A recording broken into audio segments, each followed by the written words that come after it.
Hello friends, welcome once again. Welcomes to maths movie.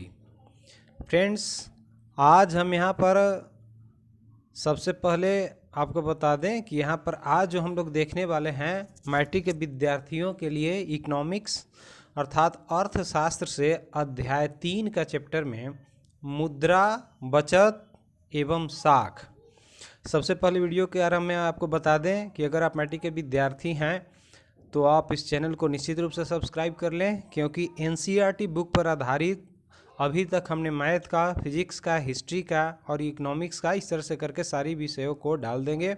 और पिछले वर्ष का जैसे 2018, 2019, 2020 में मैट्रिक की परीक्षा में जो क्वेश्चन पूछा गया था उन सभी को ऑब्जेक्टिव प्रश्न को वीडियो के माध्यम से आपको कराया गया है। तो एक बार देख करके, सुन करके आप एग्ज़ाम में अच्छे नंबर प्राप्त करने के लिए फ़ायदा उठा सकते हैं।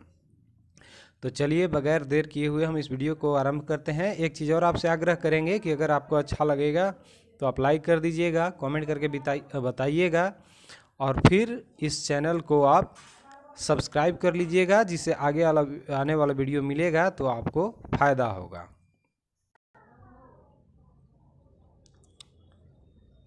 तो यहाँ पर सबसे पहले हम लोग क्या देखेंगे, तो एक कॉन्सेप्ट मैप के माध्यम से देखेंगे इस चैप्टर को कैसे समझेंगे। तो सबसे पहले केंद्र में मुद्रा रहेगा अर्थात मनी रहेगा। तो इसे देखेंगे हम लोग, मुद्रा के लाभ कौन कौन से हो सकते हैं और मुद्रा के कार्य। और फिर मुद्रा के अंतर्गत मुद्रा के विकास के बारे में हम लोग देखेंगे।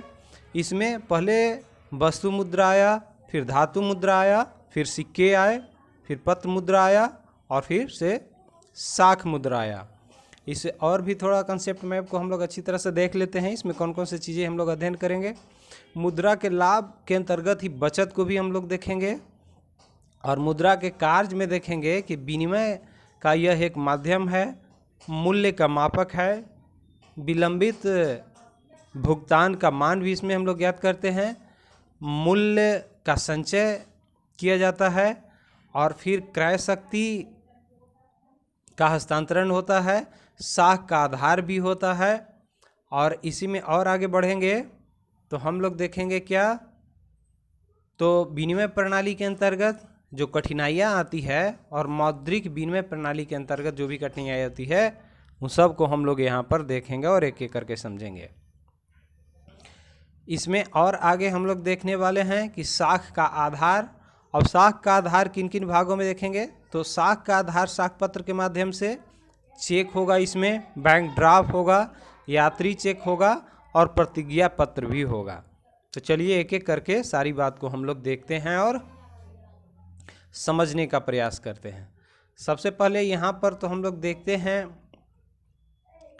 मुद्रा अर्थात मनी। तो मुद्रा वह है जो मुद्रा का कार्य करती हो। ठीक है, मुद्रा वह है जो मुद्रा का कार्य करती हो। कहने का मतलब इसके बारे में थोड़ा जानिए कि आज के युग में मुद्रा की भूमिका काफ़ी बढ़ गई है। आज पूरे विश्व का जो आर्थिक ढांचा है ना, वो मुद्रा पर ही निर्भर करता है। मुद्रा को अगर हम हटा दें तो संभवतः आर्थिक व्यवस्था हमारा पूरी तरह से लड़खड़ा जाएगा। इस तरह मुद्रा हमारे जीवन का क्या है, तो एक आवश्यक अंग है, क्योंकि आधुनिक समाज में मुद्रा के अनेक लाभ हैं और मुद्रा की उपयोगिता भी बहुत अधिक है। प्रोफेसर जो मार्शल थे वो ठीक ही तो बोले हैं कि आधुनिक युग की प्रगति का श्रेय मुद्रा को ही है। जो हमारे विद्वान थे, कौन, प्रोफेसर मार्शल, उन्होंने स्पष्ट कहा कि आधुनिक युग की प्रगति क्या है, तो प्रगति का श्रेय मुद्रा ही है। और ट्रेन कॉर्ट भी एक विद्वान थे जो बोले कि यदि मुद्रा हमारी अर्थव्यवस्था का हृदय नहीं है तो कम से कम रक्त प्रवाह तो अवश्य है। क्या है, ट्रेन कॉर्ट के अनुसार कि यदि मुद्रा हमारी अर्थव्यवस्था का अगर हृदय नहीं है, हार्ट नहीं है, तो कम से कम रक्त प्रवाह तो अवश्य है। अर्थात if money is not to heart of our economic system is can certainly we consider its blood stream. तो इस तरह मुद्रा हमारी अर्थव्यवस्था का जीवन शक्ति है। आधुनिक युग में बचत एवं साख का भी महत्वपूर्ण स्थान है। अब इस तरह से हम लोग देखेंगे मुद्रा का विकास कैसे हुआ। तो पहले वस्तु मुद्रा, वस्तु मुद्रा में क्या हुआ, तो वस्तु मुद्रा में मुद्रा के रूप में किसी वस्तु का प्रयोग किया जाता था। पहले जानवर के खाल, उसके बाद गाय बकरी आदि, और फिर अनाज आया। करने का मतलब है कि मुद्रा के रूप में पहले तो मुद्रा का आविष्कार हुआ नहीं था, तो सबसे पहले जानवर के खाल दे करके कोई सामान लिया जा सकता था। इसमें कठिनाइयाँ होती थी। उसके बाद फिर गाय आया, गाय को भी दे करके आप कुछ सामान ले सकते थे, अर्थात विनिमय का काम कर सकते थे, मुद्रा का काम कर सकते थे। और उसके बाद बकरी आया, फिर अनाज भी आने लगा जिसको आप दे करके कोई सामान ले सकते थे। तो ये इतना आसान तो था नहीं, क्योंकि आप किसी को गाय देंगे तो उसका वैल्यू ज़्यादा है। आप उससे कुछ कपड़े लेने हैं, कुछ खाने के सामान लेने हैं, या फिर बकरी लेनी है, तो कितना गाय में कितना कौन कौन सा सामान आया मूल में माप नहीं पाते थे। तो उस समय हमें घाटा भी होता था और परेशानी भी होती थी, गाय लेकर कहीं जाइए। तो इस रूप में धीरे धीरे मुद्रा का विकास हुआ। देखिए इसके बाद क्या हुआ, तो इसके बाद धातु मुद्रा के रूप में आया। कैसे? लोहा, तांबा, पीतल, सोना, चांदी आदि का प्रयोग होने लगा इसके स्थान पर। पहले इसका आकार अनिश्चित होता था, फिर बाद में निश्चित आकार एवं वजन के शुद्ध धातु के सिक्के प्रचलन में आया। जैसे पहले विनिमय का साधन मुद्रा का काम जानवर करता था, गाय बकरी अनाज करता था। उसके बाद लोहा आ गया, लोहा से बने हुए दे करके मतलब मुद्रा के रूप में, और उसको कोई सामान ले सकते थे। फिर तांबा के बनने लगे, पीतल के, सोना चांदी के बनने लगे। और पहले अनिश्चित था, उसका आकार निश्चित नहीं था, मतलब कुछ लोहा दे दीजिए, तांबा दे दीजिए, कुछ सोना चांदी की मात्रा, और आप सामान ले सकते हैं। ये मुद्रा का काम होता था। यह वस्तु मुद्रा के अंतर्गत आता है, धातु मुद्रा के अंतर्गत आया। लेकिन फिर बाद में निश्चित कर दी गई और फिर सिक्के ढाले जाने लगे, तो एक निश्चित हो गया कि आपको एक सिक्के में कितने सामान देनी है। तो इस तरह से धीरे धीरे मुद्रा का विकास होने लगा। अब धातु की मात्रा सीमित होने के कारण मुद्रा की मांग को पूरा करना कठिन होने लगा, इसलिए धातु मुद्रा के स्थान पर पत्र मुद्रा का आविष्कार हुआ। अब बात है कि धातु ये जो खनिज हैं, तो ये तो प्रकृति में सीमित मात्रा में है, तो आप कितने दिन तक यूज कर पाओगे, भविष्य के लिए तो संरक्षित नहीं रह पाएगा। तो फिर ये जो कठिनाई आने लगा, इसके स्थान पर आया पत्र मुद्रा, जो आज विश्व में लगभग हर जगह ये आसानी से मुद्रा विनिमय का कार्य करता है। अच्छा, अब देखिए, तो कागज के बने होने के कारण इसे कागजी मुद्रा भी कहते हैं। जैसे वस्तु का लेन देन होता था तो वस्तु मुद्रा कहते थे। उसके बाद धातु से जो लेन देन होने लगा, धातु दे करके कुछ सामान, तो धातु मुद्रा आया। अब ये कागज़ के चूँकि बने हैं नोट, इसलिए इसको कागजी मुद्रा भी हम लोग कहते हैं। जैसे उदाहरण के लिए हम लोग देखते हैं 2 रुपया, 5 रुपया, 10 रुपये, 20 रुपये, 50, 100, 500, 1000 के नोट जिसे भारतीय रिजर्व बैंक जारी करती है। और जान लीजिए कि 1 रुपया का नोट और जितने भी सिक्के होते हैं उसको वित्त मंत्रालय अर्थात सरकार क्या करती है, जारी करती है। तो 2 रुपया से लेकर के 1000 के नोट बाकी जो भी हैं सब भारतीय रिजर्व बैंक जारी करता है अपना इंडिया में। आधुनिक समय में साख मुद्रा का प्रयोग होने लगा है, जैसे चेक हो गया, ड्राफ्ट हो गया, ये सब का। इससे और भी आसानी हो गया, लेन देन विनिमय और आसान हो गया। इस तरह के मुद्रा आने से और बाजार में विकास हुआ और फिर आर्थिक विकास भी हुआ। अंतर्राष्ट्रीय लेन देन में प्राय साख मुद्रा का ही इस्तेमाल किया जाता है। अब क्योंकि धातु के मुद्रा फिर पैसा एक जगह ले करके ले आना ये काफ़ी कठिनाई होने लगी, तो फिर इसके स्थान पर साख मुद्रा आ गया। अब इसके बाद अभी हम प्लास्टिक मुद्रा, जैसे ATM कार्ड है, क्रेडिट कार्ड है, का प्रयोग करते हैं। तो ये सब क्या है, ये सारे के सारे सब प्लास्टिक के बने हैं, इसलिए इसको प्लास्टिक मुद्रा कहते हैं। चूँकि रुपये जो नोट हैं वो कागज़ के बने, इसलिए इसको कागजी मुद्रा हम लोग कहते हैं। अब धातु सिक्के वगैरह जो धातु के बने उससे धातु मुद्रा कहते थे। तो इस तरह से प्लास्टिक मुद्रा का अब चलन ज़्यादा हो गया है। अब देखते हैं हम लोग मुद्रा के कार्य, मुद्रा से हम लोग कौन कौन सा कार्य कर सकते हैं आसानी पूर्वक, हमारे जीवन में इसकी क्या उपयोगिता है। तो विनिमय का माध्यम है ये, विनिमय का यह माध्यम है, एक्सचेंज का एक मीडियम है। किसी वस्तु या सेवाओं को खरीदने या बेचने में मुद्रा के हम लोग इस्तेमाल कर सकते हैं। जैसे कोई सामान लेना है तो मुद्रा देकर के ले सकते हैं, या बेचना है तो सामान देकर के मुद्रा ले सकते हैं। तो इस तरह से किसी वस्तु या सेवाओं को खरीदने और बेचने में माध्यक का काम मुद्रा करता है। अब वस्तु विनिमय प्रणाली समझिए, तो इस प्रणाली में किसी वस्तु या सेवाओं को खरीदने या बेचने का माध्यम अन्य वस्तु ही होता है, तब उसे वस्तु विनिमय प्रणाली कहते हैं। जैसे कि अभी हमने बताया कि एक गाय दीजिए, उसके बदले में कुछ बकरी लीजिए, कुछ खाने का सामान, कपड़े लीजिए, माने वस्तु दे करके वस्तु आप लेते हैं, तो ये वस्तु विनिमय प्रणाली के अंतर्गत आता है। अब दूसरा ये मौद्रिक विनिमय प्रणाली, तो ये जो था वस्तु विनिमय प्रणाली, ये वेटर जो सिस्टम था, ये कठिनाई इसमें उत्पन्न होता था, तो इसके जगह पर क्या आ गया, तो इसके जगह पर आ गया आपको मौद्रिक विनिमय प्रणाली, ठीक है, अर्थात मॉनेटरी सिस्टम। तो इसमें क्या हुआ कि इस प्रणाली में किसी वस्तु को खरीदने या बेचने का माध्यम अब मुद्रा हो गया।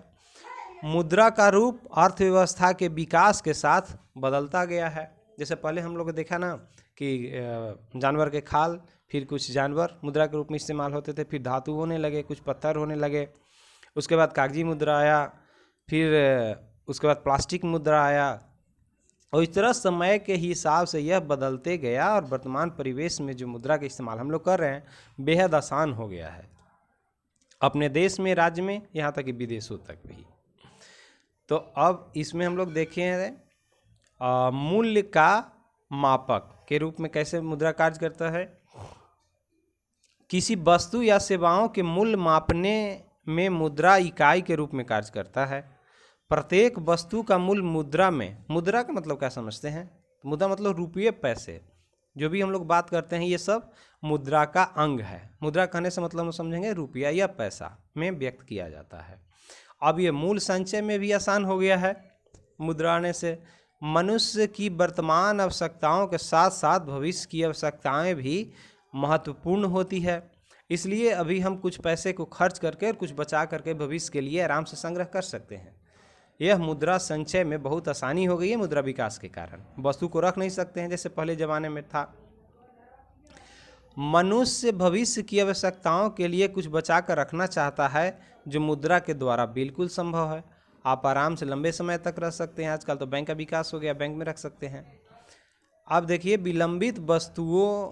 विलंबित भुगतान का मान, तो आधुनिक समय में बहुत से कार्य उधार पर होते हैं जिसका भुगतान बाद में किया जाता है।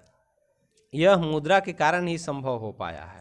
जैसे मान लेते पहले अगर गाय दे करके लेन देन करते थे, मुद्रा के इस्तेमाल करते थे, तो आप किसी को दे दिए साल 2 साल के लिए, तो उसका पूरा दूध खाया, उसका गोबर जो हुआ उसे जलावन का काम किया, और फिर बाद में वही गाय आपको लौटा दिया, तो आपको तो घाटा हुआ ना। लेने वाला को फायदा हुआ, लेकिन जो देने वाले हैं उनको तो घाटा हो जाता था।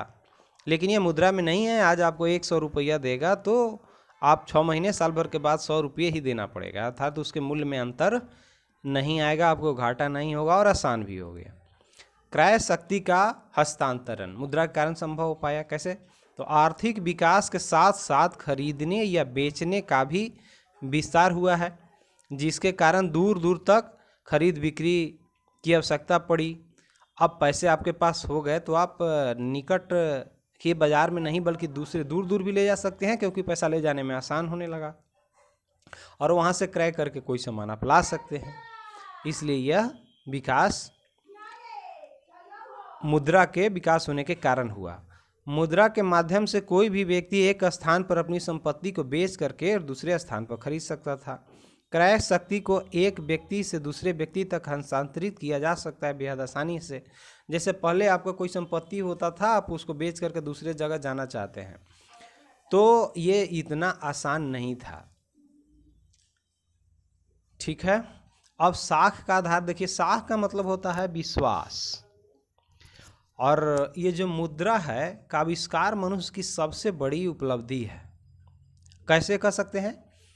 क्योंकि इसे सुप्रसिद्ध विद्वान एक क्राउथर हैं, जिनको कहना है कि जिस तरह अर्थशास्त्र, यंत्रशास्त्र अर्थात जो मैकेनिक में चक्र का विकास के कारण उत्थान हुआ, विज्ञान में अग्नि के खोज के कारण हुआ, उसी तरह राजनीतिक शास्त्र में मत का स्थान है, वोट का स्थान है, वही स्थान मानव के आर्थिक जीवन में मुद्रा का है। तो आप मुद्रा का आप समझ सकते हैं कि कितना बड़ा कार्य करता है, कितना इसका वैल्यू है।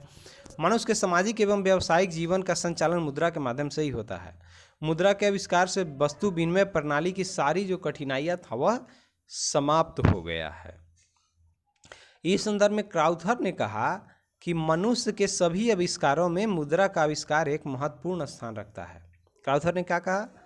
तो मनुष्य के सभी आविष्कारों में मुद्रा का आविष्कार एक महत्वपूर्ण आविष्कार रखता है, अर्थात money is one of the most fundamental of all man's inventions. तो इससे आप समझ सकते हैं कि मुद्रा हमारे लिए कितना जरूरी हो गया है। वास्तव में जो मुद्रा के विकास का इतिहास एक तरह से मानव के सभ्यता का ही विकास है। मानव जिससे जैसे सभ्य होते गया उस तरह मुद्रा के रूप में परिवर्तित होते गया और आज इस रूप में हम लोग देखते हैं। अब आइए साख का आधार। वर्तमान समय में व्यवसाय बड़े पैमाने पर साख मुद्रा जैसे चेक, ड्राफ्ट आदि का प्रयोग होता है। इस साख का आधार मुद्रा ही तो होता है ना। जिस व्यक्ति के पास बैंक में जितनी ज़्यादा मुद्रा होगी उसी के अनुपात में उसका साख होता है। मतलब साख मतलब विश्वास से है। आपके बैंक में जितने ज़्यादा पैसे होंगे तो आपके पास साख उतना ही ज़्यादा होगा। वस्तु विनिमय प्रणाली में कठिनाई क्या होता था? जैसे वस्तु विनिमय प्रणाली आप समझे कि वस्तु दे कर के और वस्तु ही लेना। जैसे आजकल भी गांव घर में कुछ होते हैं, सब्जी बेचने वाला जाता है, उसको आप चावल दीजिए, धान दीजिए, गेहूँ दीजिए, तो आप उसके बदले आपको सब्जी देगा, तेल देगा या कुछ भी इस तरह से। मतलब वस्तु आप देते हैं और वस्तु दूसरे से लेते हैं। इसको वस्तु विनिमय प्रणाली हम लोग बोलते हैं।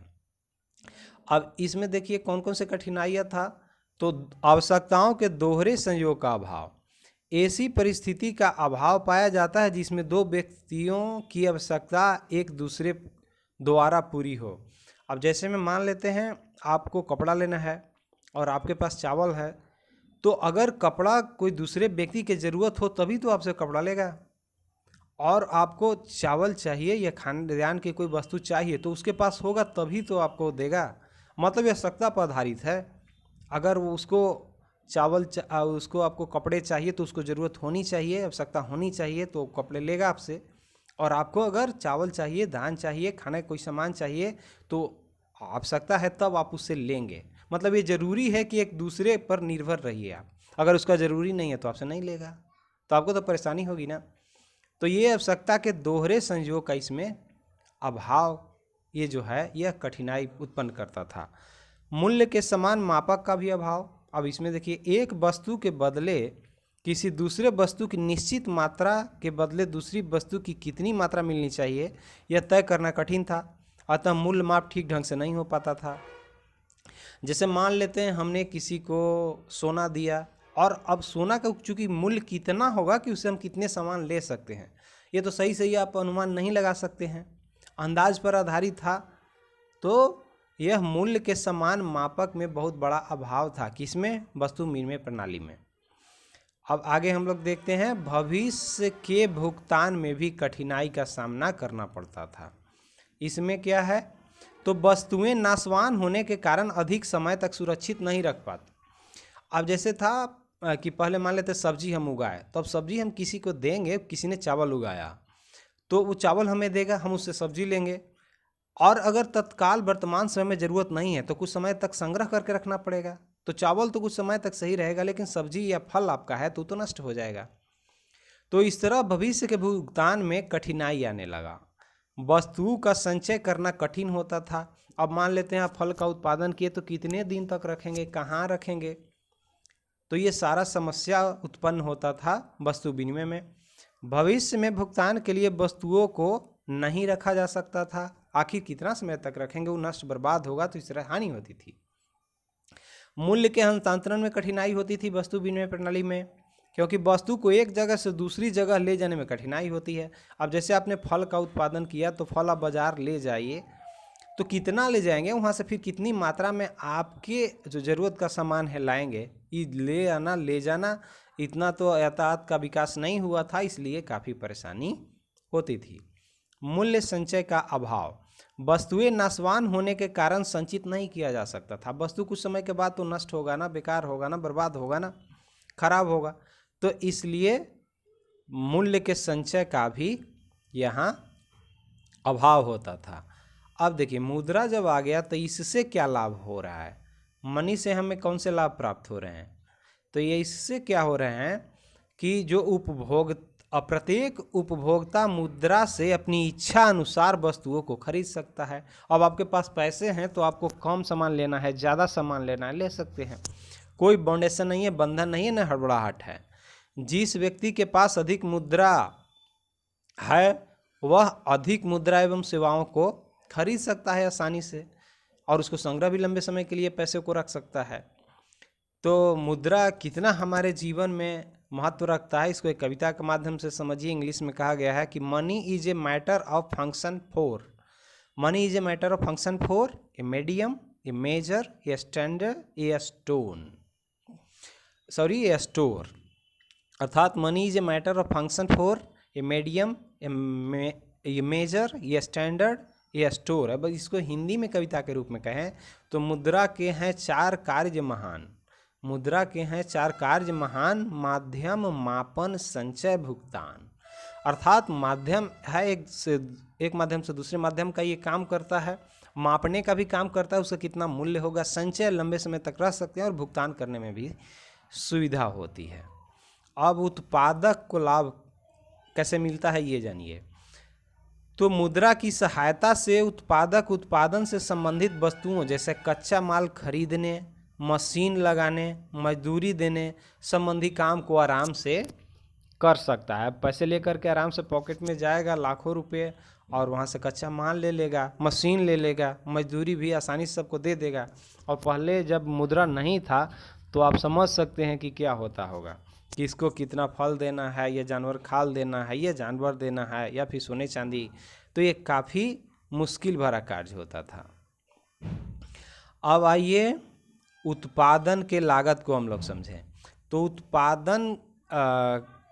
उत्पादन लागत वस्तुओं का मूल्य एवं लाभ की मात्रा की गणना मुद्रा के आधार पर ही किया जाता है।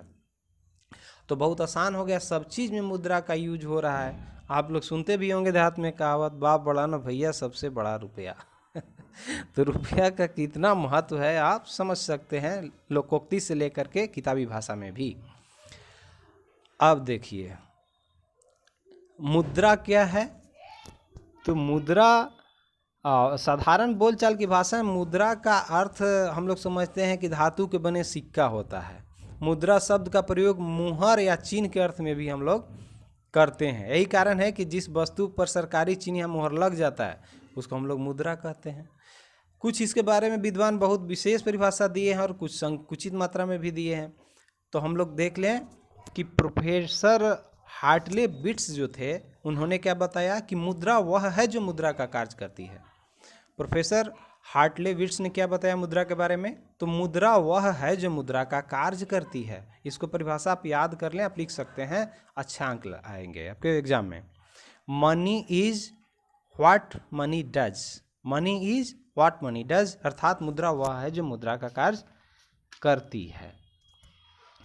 अच्छा, एक और भी विद्वान थे कोलबर्न, उन्होंने कहा कि मुद्रा वह है जो मूल्य का मापक और भुगतान का साधन है। इसी तरह नैप एक विद्वान थे, वो मुद्रा के बारे में बताया कि कोई भी वस्तु जो राज्य द्वारा मुद्रा घोषित की जाती है मुद्रा कहलाती है। और सेलिंगमैन ने कहा कि मुद्रा वह वस्तु है जिसे समान स्वीकृति प्राप्त है। क्या कहा, मुद्रा वह वस्तु है जिसे समान स्वीकृति प्राप्त है, अर्थात money is one thing that process general acceptability. तो ये मुद्रा के बारे में कुछ विद्वानों का मत था। अब आइए मुद्रा और साख। तो बैंक लोगों की छोटी मोटी बचतों को इकट्ठा कर लेते हैं और तथा उद्योगों को उधार दे देते हैं। इस तरह मुद्रा साख का आधार भी बन गया है। वस्तु विनिमय प्रणाली में कठिनाइयों को मुद्रा के आविष्कार ने एक तरह से कहिए पूरी तरह दूर कर दिया है। आप अंदाज़ा लगा सकते हैं पहले कितना परेशानी होती होगी जब वस्तु मुद्रा प्रणाली था तब। मुद्रा और ये क्या है, तो मुद्रा और पूंजी की तरलता, इसको हम लोग समझते हैं कि मुद्रा और पूंजी की तरलता। मुद्रा ने पूंजी को तरलता प्रदान किया है, अर्थात इसे प्रत्येक व्यक्ति को आसानी से स्वीकार करते हैं। मुद्रा किसी भी व्यक्ति को देंगे तो आराम से ले लेगा और उसके बदले कोई सामान दे जाएगा आपको, मतलब ये एक्सेप्टेबल है, हर जगह कोई भी स्वीकार कर लेगा इसको, तो इसको तरलता प्रदान हुआ है। मुद्रा ने पूंजी को तरलता प्रदान किया है। इसे भविष्य में किसी भी उपयोग में लगाया जा सकता है। आप खाने पीने का सामान ले सकते हैं, कपड़ा ले सकते हैं, धन संपत्ति खरीद सकते हैं, ज़मीन खरीद सकते हैं, किसी भी रूप में इसका इस्तेमाल आप कर सकते हैं। मुद्रा और पूंजी की गतिशीलता को देखें तो पूंजी की गतिशीलता का अर्थ है कि पूंजी को एक स्थान से दूसरे स्थान तक भेजा जा सकता है। आराम से आप एक जगह से दूसरी जगह पैसे को भेज सकते हैं, तो पूंजी की गतिशीलता का यही अर्थ है। बैंकों के साख पत्रों जैसे चेक हो गया, ड्राफ्ट हो गया, तो पूंजी की गतिशीलता में उसकी और वृद्धि कर दी है। क्योंकि हम लोग एक क्षण में क्या करते हैं, तो चेक काट के किसी को दे देते हैं और आराम से बैंक से जाकर के पैसा ले लेता है। तो कितना आसान हो गया, कितना तरल है, कितना सर्वग्राही हो गया ना। मुद्रा और पूंजी का निर्माण। मुद्रा को बैंक में रखकर ब्याज प्राप्त किया जा सकता है एवं उद्योग धंधों में निवेश लगाकर के पूंजी निर्माण में वृद्धि की जा सकती है। क्या किया जा सकता है मुद्रा और पूंजी निर्माण में? तो मुद्रा को बैंक में रखकर ब्याज, आप बैंक में रख दीजिए तो आपको सूद मिलते रहेगा, उससे आपको बेनिफिट हो रहा है, लाभ हो रहा है। और उद्योग धंधा में निवेश करके, लगा करके, मतलब पैसे पूंजी को और वृद्धि कर सकते हैं, आप ज़्यादा पैसे कमा सकते हैं। मुद्रा और बड़े पैमाने पर उद्योग, इसमें देखिए कि मुद्रा के द्वारा बड़े बड़े उद्योग धंधे स्थापित किए जा सके हैं, जिससे बड़े पैमाने पर उत्पादन संभव हो पाया है। बड़े बड़े उद्योग धंधे हो गए तो उत्पादन भी ज़्यादा मात्रा में होने लगा, तो लोगों की आवश्यकता को आराम से पूरा करने में सक्षम है और एक बहुत आसानी हो गई है। अच्छा, एक इम्पॉर्टेंट चीज़ आपको हम बताए थे कि भारत में 1 रुपया के कागजी नोट अथवा सभी सिक्के केंद्र सरकार के वित्त विभाग के द्वारा चलाया जाता है, और जबकि बाकी जो नोट होंगे 2 रुपया से 1000 तक भी, वो सभी रिजर्व बैंक ऑफ इंडिया के द्वारा। इसको याद रखेंगे, बहुत इंपॉर्टेंट है। मुद्रा और आर्थिक प्रगति देखिए, तो मुद्रा किसी देश की आर्थिक प्रगति का सूचक है। जिस देश में जितना ज़्यादा मुद्रा होगा उतना ही वह विकसित होगा, वहाँ के व्यक्ति काफ़ी समृद्ध होंगे, धनी होंगे, और वो डेवलप्ड कंट्री कहलाएगा, विकसित राष्ट्र कहलाएगा। मुद्रा और सामाजिक कल्याण, तो मुद्रा द्वारा किसी देश की राष्ट्रीय आय एवं प्रति व्यक्ति आय को मापा जाता है। इसी आधार पर सामाजिक कल्याण का कार्य भी किया जाता है। प्रति व्यक्ति आय, प्रत्येक व्यक्ति के पास अगर पैसे ज़्यादा हैं तो देश के पास ज़्यादा रहेगा, और देश के पास ज़्यादा रहेगा जैसे स्वास्थ्य सेवाएं, शिक्षा सेवाएं या फिर विलासिता संबंधित सामान का उत्पादन ज़्यादा होगा, लोग क्रय करेगा और लोग खुशहाल रहेंगे। तो इस तरह से बहुत सारे मुद्रा के फायदे हैं। अब आइए हम लोग बचत पर बात करते हैं कि बचत क्या है। सेविंग की बात करें तो प्रत्येक व्यक्ति या परिवार की कुछ आय होती है, तो जाहिर सी बात है जब तक कुछ आय नहीं होगी तो कैसे परिवार चलेगा। इस आय में से ही व्यक्ति अपनी आवश्यकताओं की पूर्ति करने के लिए वस्तु एवं सेवाओं के उपभोग पर खर्च करता है, इसे उपभोग व्यय कहते हैं। अब कोई भी परिवार है, जैसे वो कोई टीचर हो तो पढ़ा रहा है, वकील हो तो वकालत कर रहा है, उद्यमी हो तो उद्योग लगाया है, कोई दुकान खोले हुए है, तो वहाँ से वो कुछ पैसे कमा रहा है, कुछ पूंजी अर्जित कर रहा है, और आवश्यकता की चीज़ जैसे खाने पीने, कपड़े लत्ते या फल फूल या पढ़ाई, स्वास्थ्य पर उसको खर्चा करता है, तो उपभोग व्यय हो गया वो, मतलब वो खर्च हो गया।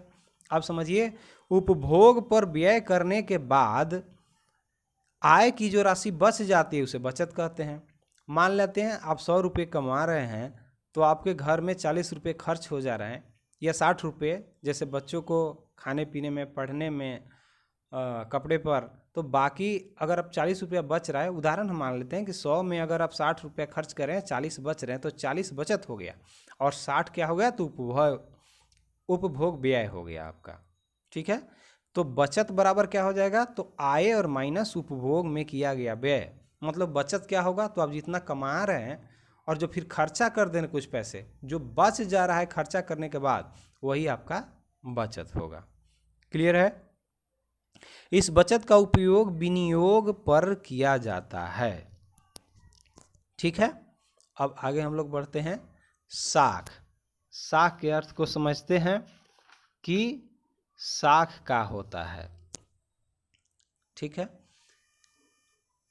तो साख का मतलब मैंने पहले भी आपको बताया कि साख का मतलब होता है विश्वास। साख का अर्थ होता है विश्वास या भरोसा। जिस व्यक्ति पर जितना अधिक विश्वास किया जाता है उसकी साख उतना ही अधिक होती है। अगर आप पर ज़्यादा विश्वास है, और विश्वास कब होगा? जब आपके पास पूंजी होगा, पैसे होंगे। अर्थशास्त्र में साख का मतलब ऋण लौटाने या भुगतान करने की क्षमता में विश्वास से होता है। कहने का मतलब आपको जो ऋणदाता है आपको पैसे दे रहा है, और अगर आप लौटा दिए हैं पूर्व में, या आप लौटा सकते हैं, आप सक्षम हैं, आपके पास पैसा है, पूंजी है, धन है, तो आपको उतना ही साख निर्धारित करता है। तो ये अर्थशास्त्र में साख का यही मतलब है। अब साख का आधार कैसे बनेगा, ये हम लोग देखिए। आधार कैसे बनता है? तो विश्वास साख देने वाला या ऋणदाता उधार देने को तभी तैयार होता है जब उसे यह विश्वास होगा कि ऋणी अर्थात जो कर्ज लेने वाला है उस समय पैसे लौटा देगा। और जाहिर सी बात है कि आपको कोई भी कर्ज या ऋण तभी देगा जब आप पर विश्वास होना चाहिए कि हाँ ये व्यक्ति अच्छा है, इसका चरित्र अच्छा है, ये पैसा हमें समय पर लौटा देगा, तो आपका साख है, आपको ऋण मिल जाएगा। दूसरा चरित्र, ऋणी का चरित्र या व्यवहार भी साख का आधार होता है। अगर आपका चरित्र अच्छा है, किसी के साथ बुरा व्यवहार नहीं किए हैं, पैसे लेकर के आप नहीं दिए, तो पैसा आपको फिर देगा कोई? कर्ज नहीं देगा। आपका व्यवहार अच्छा हो, बात करने का ढंग अच्छा हो, आप समय पर उसको पैसा लौटा दिए हैं, तो आपका विश्वास ज़्यादा है, साख ज़्यादा है, आपको ऋण मिलेगा। चुकाने की क्षमता, व्यक्ति को भुगतान करने की क्षमता साख का आधार होता है। वह देख लेगा कि आप कितना कमा रहे हैं, तो आप इतना कर्ज ले रहे हैं तो उसको समय पर देंगे ही नहीं। ये आपके पास धन है, कहने का मतलब कि खेत है, मकान है, संपत्ति है, या और भी कोई चीज़ संपत्ति आपके पास है, तो उसके आधार पर भी आपको साख है और आपको ऋण मिल जाएगा। पूंजी एवं संपत्ति, ऋणदाता पूंजी तथा संपत्ति की जमानत के आधार पर ऋण देता है। जैसे आप सुनते हो कि बैंक से लोन लेना है तो क्या करेगा? होम लोन लेना है तो आप क्या, आपके ज़मीन का कागज़ लेगा, वो डीड आपको ले लेगा और उसके आधार पर आपको कैलकुलेट करके आपको पैसे देगा। तो यह जमानत के आधार पर हुआ, मतलब एक विश्वास के रूप में वो रख लेगा। ऋण की अवधि, ऋणदाता दीर्घकाल मतलब लंबे समय के लिए ऋण देने से घबराते हैं, क्योंकि कर्ज देने वाला को ये होता है कि ज़्यादा समय होगा तो उसका देगा नहीं देगा, उसके व्यवहार में परिवर्तन हो जाएगा, चरित्र में परिवर्तन होगा, तो अविश्वास होता है। अब देखिए साख पत्र के बारे में हम लोग चर्चा करेंगे। तो साख पत्र मतलब विश्वास पत्र ही इसको कहिए। चेक आता है तो एक निश्चित प्रकार का लिखित आदेश है जो बैंक रुपये जमा करने वाला को देता है कि उसमें लिखित राशि लिखित व्यक्ति को दे दी जाए। क्या होता है समझ लीजिए। चेक एक प्रकार का लिखित आदेश है जो बैंक में रुपये जमा करने वाला देता है। जो रुपये जमा करने वाला देता है वह चेक बैंक को देता है कि उसमें जितना राशि लिखा हुआ है उस अकाउंट में आप ट्रांसफ़र कर दीजिए। यह चेक हो गया। आम जीवन में ये खूब चेक प्रयोग होता है आजकल। बैंक ड्राफ्ट क्या होता है? तो बैंक द्वारा किसी अन्य बैंक को दिया गया पत्र है जिसमें लिखी हुई रकम अंकित व्यक्ति को दे दिया जाता है। जो ड्राफ्ट आप बनाते हैं, जैसे कोई काम के लिए यूनिवर्सिटी में ज़रूरत पड़ता है तो ड्राफ्ट बनाते हैं ना, मतलब यूनिवर्सिटी को आप ड्राफ्ट बना करके, वो क्या है, एक साख पत्र है या उसमें एक पैसा लिखा हुआ रहता है, तो बैंक आपको बना करके देता है कि जहाँ पर आप भेजना चाहते हैं वहाँ उसको पैसे मिल जाएंगे। और साख पत्र में यात्री चेक भी आता है। यात्रियों की सुविधा के लिए दिया गया चेक है जो किसी भी बैंक से लिया जा सकता है। तो यात्रीगण को सुविधा होता है, पैसे हाथ में नहीं रखना पड़ता है, साख पत्र से ही काम चल जाता है। प्रतिज्ञा पत्र ऐसा पत्र जिसमें अंकित रकम ब्याज सहित निश्चित अवधि में लौटाई जाए। प्रतिज्ञा पत्र बना देगा, जैसे आपने 1 लाख या 2 लाख किसी से पैसे लिए, कर्ज लिए, तो एक प्रतिज्ञा पत्र बना देगा, उसमें लिखा रहेगा इतना पैसे आप लिए और इतना ब्याज पर परसेंटेज पर है, तो इस अवधि में जैसे 1 साल 2 साल में कितने पैसे सहित आप उसको लौटाएंगे। ये सब साख पत्र के अंतर्गत आता है। अच्छा देखिए, मुद्रा बार बार आ रहा है। मुद्रा कितनी इंपॉर्टेंस है समझ सकते हैं। क्यों? क्योंकि मुद्रा के बिना आजकल बिल्कुल कार्य नहीं होता है। प्रोफेसर मार्शल ने क्या कहा है कि मुद्रा वह धुरी है जिसके चारों तरफ संपूर्ण आर्थिक विज्ञान चक्कर लगाता है। प्रोफेसर मार्शल अर्थशास्त्री थे, उन्होंने कहा कि मुद्रा वह धुरी है जिसके चारों तरफ संपूर्ण आर्थिक विज्ञान चक्कर काटता है, अर्थात money is the pivot around which the whole economic sciences clusters. समझ रहे हैं कितना मुद्रा इम्पॉर्टेंट है लाइफ में, आप इसी से समझ सकते हैं। जैसे इसके बारे में एक कविता भी है इंग्लिश में, money money money brighter than sunshine sweeter than honey. सुन लीजिए एक बार फिर से कविता मुद्रा के बारे में। तो money money money brighter than sunshine sweeter than Honey, Hindi में क्या कहेंगे? मुद्रा मुद्रा मुद्रा सूर्य प्रकाश से भी अधिक चमकीला, मधु से भी अधिक मीठा। क्या? मुद्रा मुद्रा मुद्रा सूर्य प्रकाश से भी अधिक चमकीला, मधु से भी अधिक मीठा। तो आप समझ सकते हैं। इसी संबंध में प्रोफेसर पीगू ने भी कहा कि आधुनिक विश्व में उद्योग मुद्रा रूपी वस्त्र धारण किए हुए है। प्रोफेसर पीगू ने क्या कहा? आधुनिक विश्व में उद्योग मुद्रा रूपी वस्त्र धारण किए हुए है, अर्थात in the modern world industry is closely infolded in the garment of money. और इस प्रकार से मुद्रा का हमारे जीवन में बहुत बड़ा महत्व है। अब हम लोग थोड़ा सा सारांश में देख लेते हैं कि अभी तक हम लोगों ने इस चैप्टर में क्या देखा। तो हम लोगों ने क्या देखा कि मुद्रा हमारे जीवन का एक आवश्यक अंग हो गई है। आधुनिक जी की प्रगति का श्रेय मुद्रा को ही दिया जा सकता है। आधुनिक युग में बिना मुद्रा के आपको कोई काम नहीं होगा। मुद्रा के विकास का इतिहास मानव सभ्यता के विकास के साथ साथ चलते रहा है और उसके रूप में बदलाव होते गया है।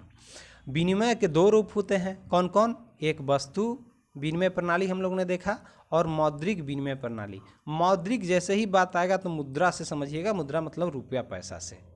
वस्तु विनिमय प्रणाली में अनेक कठिनाई होती थी, हम लोगों ने देखा। इन्हीं कठिनाइयों को दूर करने के लिए मुद्रा का आविष्कार किया गया। मुद्रा के आविष्कार से वस्तु विनिमय प्रणाली की सारी कठिनाई अब लगभग समाधान हो गया है।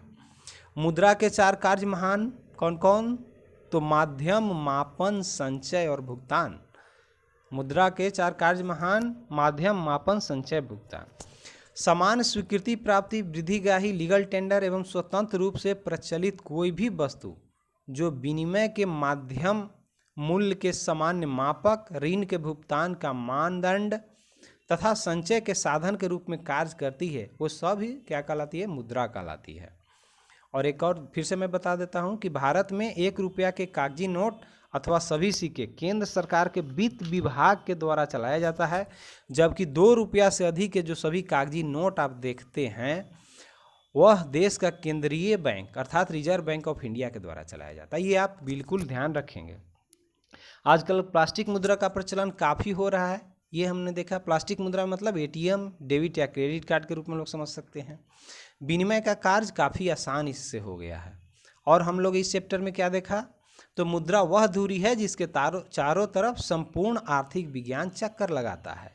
मुद्रा वह धुरी है जिसके चारों तरफ संपूर्ण आर्थिक विज्ञान चक्कर काटता है। या फिर देखें हम लोग क्या इंग्लिश में, money money money brighter than sunshine sweeter than Honey. और आगे क्या देखा हमने? आय तथा उपभोग का अंतर क्या कहलाता है? बचत। जो कमाते हैं और उसमें जो खर्चा हो जाता है वो बच जाता है, वही बचत है। साख एक ऐसा विनिमय का कार्य है जो एक निश्चित अवधि में भुगतान करने के बाद पूरा हो जाता है। और साख पत्र से हमारा मतलब उन सभी साधनों से है जिसका उपयोग साख मुद्रा के रूप में किया जाता है। साख पत्र कई प्रकार के होते हैं, हम लोगों ने देखा। कौन कौन सा देखा था? चेक देखा था, विनिमय बिल देखा था, बैंक ड्राफ्ट देखा था, हुंडी देखा था, प्रतिज्ञा पत्र हम लोग ने देखा था, यात्री चेक या पुस्तकीय साख या साख प्रमाण पत्र, ये सब साख के प्रकार हैं। साख पत्र ठीक मुद्रा की तरह ही कार्य करते हैं, लेकिन इन दोनों में अंतर है। तो अंतर क्या है? तो मुद्रा कानूनी ग्राह्य है, मतलब लीगल टेंडर है, लेकिन जो साख है, साख पत्र, वह कानूनी मान्यता प्राप्त नहीं है। तो इस चैप्टर में अभी ये सारी बातों को हमने अध्ययन किया। अगर जानकारी अच्छी लगी होगी तो आप वीडियो को लाइक कर देंगे, कमेंट करके बताएंगे, शेयर कर देंगे और मुख्य रूप से सब्सक्राइब कर लेंगे। तो आज के वीडियो में इतना ही। बहुत बहुत धन्यवाद। Thank you very much.